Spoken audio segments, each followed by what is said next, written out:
దేనికోయి నేస్తం నీ తాపత్రయం ముసలిదయ్యని యవ్వనం గురించా? దేనికోయి నీ ఆరాటం నిన్ను అనాథగా బదిలే నీ సంతానం కోసమా? దేనికోయి నీ ఆందోళన ఏనాటికైనా అనారోగ్య పాలయ్యే నీ ఆరోగ్యం గురించా? శోకిస్తున్నావేంటో ఆ శవాన్ని చూసి నీవేదో శాశ్వతమైనట్టు. నిన్నని తలుచుకుని నీరసిస్తూ రేపటికై భయిస్తూ నేటిని వృధా చేస్తున్నావేం నేస్తం?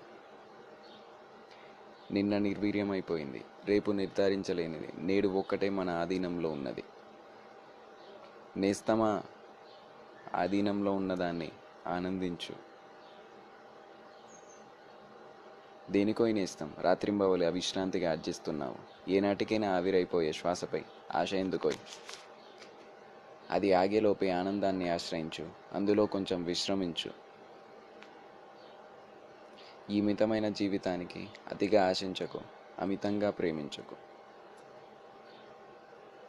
నవరసాలతో నిండిందే జీవితం, అన్నిటినీ ఆస్వాదించబోయి.